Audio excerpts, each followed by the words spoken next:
कुळगाव बदलापूर नगरपालिकेच्या इतिहासात पहिल्यांदाच 1098 कोटींचं अंदाजपत्रक सादर झालंय। बदलापूरच्या नगराध्यक्षा रुचिता घोरपडे यांनी 11.76 लाखांचा शिल्की अर्थसंकल्प सादर केला। या अर्थसंकल्पात कोणतीही करवाढ सुचवण्यात आलेली नाही।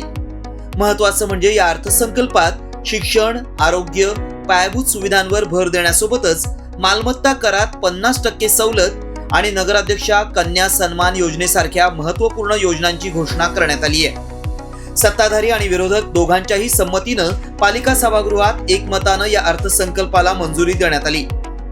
आता हा अर्थसंकल्प पुढील मंजुरीसाठी जिल्हाधिकाऱ्यांकडे पाठवण्यात येणार आहे। एकूणच या अर्थसंकल्पातून बदलापूरकरांच्या हाती काय लागणार आहे त्यावर एक नजर टाकूयात। 31 मार्च पूर्वी शून्य थकबाकी असणाऱ्या करदात्यांना मालमत्ता करात 50% सवलत देण्याचा निर्णय घेण्यात आलाय। अर्थात जिल्हाधिकाऱ्यांच्या मंजुरीनंतरच हा निर्णय अंमलात येईल।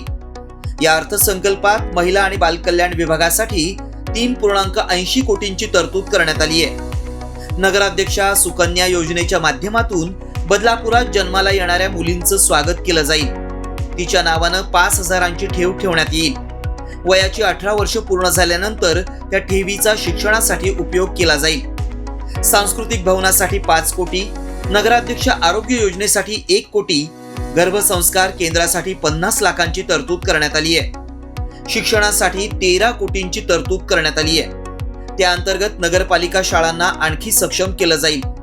नगरपालिकेच्या शिक्षकांना सानुग्रह अनुदान देण्यात येणार आहे। आरोग्याच्या बाबतीत बोलायचं झाल्यास दुबे रुग्णालयाच्या नूतनीकरणासाठी 5 कोटींची तरतूद करण्यात आली आहे। या ठिकाणी राज्य शासनाच्या सहकार्यातून मल्टी स्पेशालिटी हॉस्पिटल उभारण्याचा पालिकेचा मानस आहे। याशिवाय शिरगावात 5 कोटींचं योग भवन, घनकचरा व्यवस्थापनासाठी 40.20 कोटी, क्रीडा संकुलासाठी 10 कोटी, नाट्यगृहासाठी 5 कोटी, शिवसृष्टीसाठी 5 कोटी, हिंदू हृदय सम्राट बाळासाहेब ठाकरेंच्या पूर्णाकृती पुतळ्यासाठी 1 कोटी, स्वातंत्र्यवीर सावरकरांच्या स्मारकासाठी 1 कोटी, सोनिवली रस्ता सुशोभीकरणासाठी 1 कोटी, नगराध्यक्ष क्रीडा स्पर्धांसाठी 25 लाख, दुर्बल घटकांसाठी 50 लाखांची तरतूद करण्यात आली आहे। दिव्यांग पेन्शन योजनेत याआधी 1,000 रुपये पेन्शन देण्यात येत होती, ती आता 2,000 रुपये करण्यात आली आहे। तर दिव्यांगांना औषध उपचारासाठी दिली जाणारी वैद्यकीय मदत 25,000 रुपये इतकी असेल। भुयारी गटार योजनेसाठी 267 कोटी, श्वान निर्बीजीकरणासाठी 2 कोटी, फीडिंग पॉइंटसाठी 25 लाख, तर श्वान निवारा केंद्रासाठी 1 कोटींची तरतूद करण्यात आली आहे। समाजातल्या सर्व घटकांना डोळ्यांसमोर ठेवून विकासाच्या अनुषंगानं हा अर्थसंकल्प मांडल्याची प्रतिक्रिया यावेळी नगराध्यक्षा रुचिता घोरपडे यांनी दिली। ह्या बदलापूरमध्ये प्रामाणिकपणे जे कर भरतात असे भरपूर नागरिक आहेत आणि त्यांना सुद्धा एक काहीतरी आपल्याला चांगलं द्यायची इच्छा आहे। आणि जर आपण सर्वसाधारण करामध्ये 50% सवलत दिली तर त्यांना त्याचा नक्कीच फायदा होईल आणि एक त्यांना आपल्याकडून भेट दिल्यासारखं होईल। कारण काय प्रामाणिकपणे ते कर दरवर्षी न चुकता भरतायत। म्हणजे 31 मार्चच्या आधी ते कर भरतात तेव्हा 1 एप्रिलला त्यांचे 0 बॅलन्स असतो नगरपालिकेच्या अकाउंटमध्ये। तर अशा आपल्या करदात्यांना, प्रामाणिक करदात्यांना सर्वसाधारण करामध्ये आपण 50% सवलत देण्याचा विचार इथे सभागृहामध्ये मांडला आणि तो सर्वांकडून मंजूरही झाला। आता जिल्हाधिकाऱ्यांमार्फत आम्ही तो पुढे शासनाकडे मंजुरीसाठी पण प्रस्तावित केलेला आहे। एक महिला नगराध्यक्ष, लोकनियुक्त महिला नगराध्यक्ष म्हणून मी असा विचार केला की आपल्या बदलापूर हद्दीमध्ये जन्माला येणाऱ्या मुलींचं, त्यांच्या भविष्याचा काहीतरी विचार आपल्याला करायला पाहिजे आणि ते उद्दिष्ट डोळ्यासमोर ठेवून त्यांच्या अकाउंटमध्ये आपण 5,000 रुपये फिक्स डिपॉझिट करणार आहोत।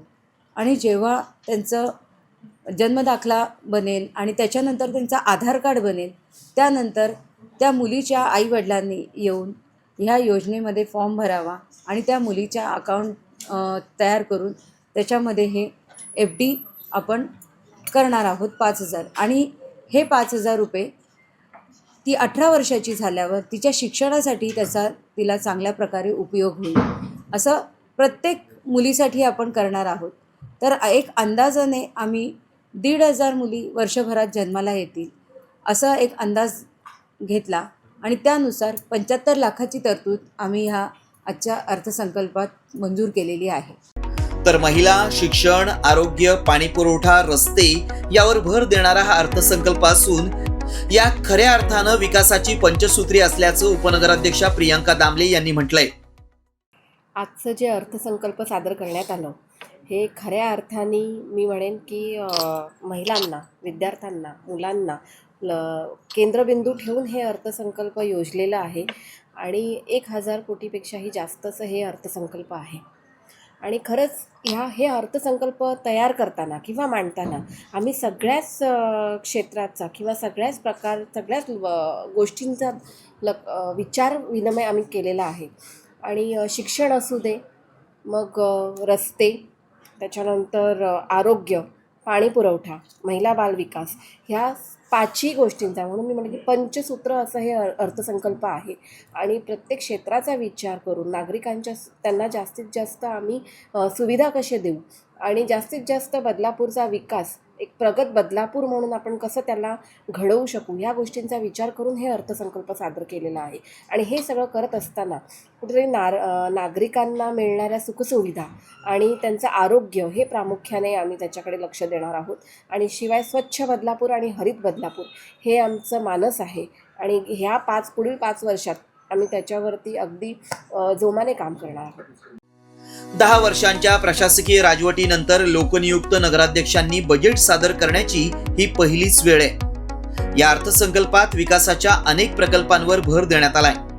महत्त्वाचं म्हणजे पालिकेनं नागरिकांवर नव्या करांचा कोणताही बोजा टाकलेला नाही.